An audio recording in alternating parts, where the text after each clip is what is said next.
오늘 말씀은 사도행전 8장 2절에서 8절까지의 말씀입니다. 함께 읽도록 하겠습니다. 경건한 사람들이 스데반을 장사하고 위하여 크게 울더라. 사울이 교회를 잔멸할세 각 집에 들어가 남녀를 끌어다가 옥에 넘기니라. 그 흩어진 사람들이 두루다니며 복음의 말씀을 전할세 빌립이 사마리아 성에 내려가 그리스도를 백성에게 전파하니 무리가 빌립의 말도 듣고 행하는 표적도 보고 한 마음으로 그가 하는 말을 따르더라. 많은 사람에게 붙었던 더러운 귀신들이 크게 소리를 지르며 나가고 또 많은 중풍병자와 못 걷는 사람이 나으니 그 성에 큰 기쁨이 있더라. 아멘. 아침 묵상을 들으시는 모든 성도님들에게 하나님의 은혜와 평강이 있기를 간절히 소망합니다. 사람에게 좋지 않아 보이는 일들도 하나님의 섭리 속에서는 가장 선한 일이 될 수 있죠. 예루살렘 교회가 핍박당한 일도 그러합니다. 핍박당하고 고난당하는 것을 좋아하는 사람들이 얼마나 있을까요? 그런 사람은요, 별로 없습니다. 하지만 하나님은 핍박과 고난을 통해서 복음이 널리 전파되도록 역사하셨습니다. 오늘 본문을 통해서 상황을 사용하신 하나님, 그리고 사람을 사용하시는 하나님을 경험할 수 있습니다. 먼저 우리 하나님은 상황을 사용하시는 하나님이십니다. 스데반의 순교를 시작으로 예루살렘 교회에 큰 핍박이 일어났습니다. 한참 부흥하던 교회가 핍박을 당하게 되었다는 것은 아주 좋지 않아 보이는 것처럼 보입니다. 하지만 그 핍박 뒤에는 하나님의 놀라운 섭리가 있었습니다. 그동안 교회는 예루살렘 중심으로만 성장했었습니다. 그리고 유대인 중심으로만 복음이 전해지고 있었습니다. 초대교회 안에는 히브리파 사람들과 헬라파 사람들이 있었죠. 이 헬라파 사람들도 헬라어를 사용하지만 혈통적으로는 유대인들이었습니다. 그들은 모두 유대인들이었던 거죠. 아직까지는 이방인들에게는 복음이 널리 전파되지 못하고 있었습니다. 하지만 복음은요, 어떻습니까? 혈통을 가리지 않습니다. 십자가에 못 박힌 예수님, 부활하신 예수님은 유대인에게나 헬라인에게나 다 알려져야 했습니다. 유대인에게나 헬라인에게나 유일하신 구세주는 오직 예수 그리스도뿐입니다. 그래서 하나님은 핍박이라는 상황을 사용하셨습니다. 교회가 핍박받는 상황을 통해서 예루살렘에만 머물렀던 그리스도인들이 다른 지역으로 흩어지게 되었죠. 하나님의 섭리대로 성도들은 이방 지역에서 복음을 전하고 그 이방 지역으로 침투하기 시작했습니다. 물론 그것이 교회 자발적인 행동은 결코 아니었습니다. 핍박이라는 타의로, 그렇지만 하나님의 놀라운 섭리로 교회는 마침내 온 세상에 복음을 전하기 시작했습니다. 하나님은 어떠한 조건, 이 악조건의 상황이라도 이렇게 사용하실 수 있는 분이십니다. 우리의 삶도 마찬가지입니다. 우리는 인생을 살다 보면 반갑지 않은 어려움을 경험할 때가 있죠.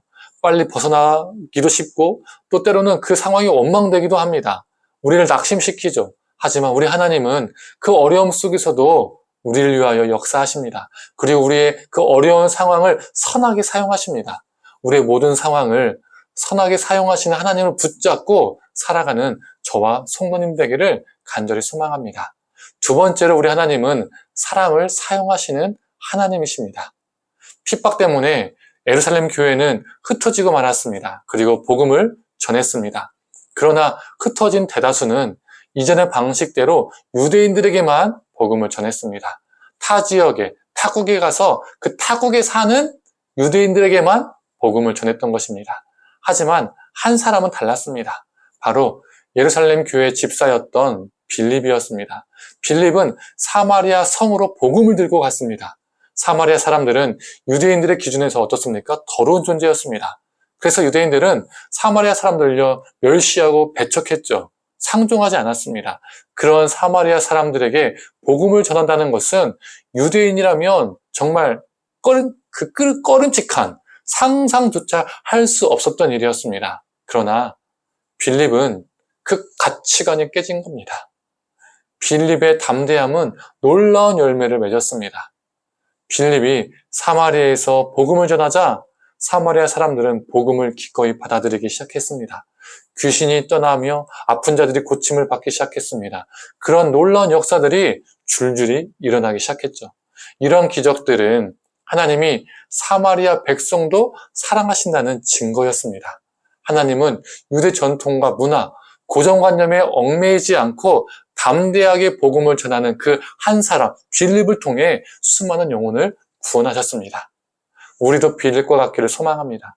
우리는 우리의 경험, 고정관념, 우리의 오래된 관습과 문화에 얽매이다 보면 그것들이 어느 순간 우리의 신이 되고 하나님이 되어서 그것들을 더 추종하게 되어 있습니다. 복음서에서 나오는 이 장로들의 전통이 바로 그것을 말해주잖아요. 그게 신령과 그들의 신앙이 되어버렸습니다. 오히려 그 잘못된 신령과 신앙이 사람을 다치게 하고 죽이는 역할을 하게 되었죠. 우리가 우리의 낡은 생각과 가치관 등을 깰 때 우리 하나님은 우리를 사용하실 줄 믿습니다. 내 안에, 나의 가정 안에, 내가 속한 공동체 안에, 나의 인간관계 안에 버려야 할 가치관, 관념과 관습은 없는지, 우리의 아집과 고집은 없는지, 우리의 잘못된 문화는 없는지 이러한 것들을 점검하고 버릴 것은 버리는, 깰 것은 깨는 훈련을 했으면 좋겠습니다. 성도님들, 우리의 시각으로 볼 때 이해되지 않는 일도 고통스럽고 아픈 일도 하나님의 손길 안에서 선한 일이 될 수 있습니다. 우리 하나님은 우리의 생각을 뛰어넘으셔서 역사하시고 우리의 상황을 사용하시는 분임을 믿습니다. 또한 우리가 이 믿음을 가지고 해야 할 것은 하나님과 반대되는 우리의 낡은 가치관, 신념, 문화 등을 깨는 것입니다. 우리가 빌립처럼 깰 때에 하나님은 우리를 귀하게 사용할 줄을 믿습니다. 오늘 하루도 빌립처럼 생명의 도구로, 복음의 도구로 사용되기를 간절히 소망합니다. 함께 기도하겠습니다. 하나님은 상황을 사용하시고 사람을 사용하시는 분임을 오늘 본문을 통해서 보게 됩니다. 하나님 우리의 악조건도, 우리의 정말 열악한 환경도 선하게 사용하실 줄 믿습니다. 하나님, 그 상황 속에서 역사하신 하나님을 붙들고 살아가는 우리가 되게 하여 주시옵소서. 또한 하나님, 빌립을 사용하셔서 그 사마리아 사람들에게 복음을 전하심을 보게 됩니다. 하나님, 우리가 갖고 있는 그 가치관과 낡은 관습과 문화들을 걷어내게 하시고 정말 우리가 하나님의 역사 가운데 온전히 사용되게 하여 주시옵소서. 우리를 통하여서 생명의 역사가, 복음의 역사가 일어나게 하여 주시옵소서. 우리를 사용하여 주시옵소서.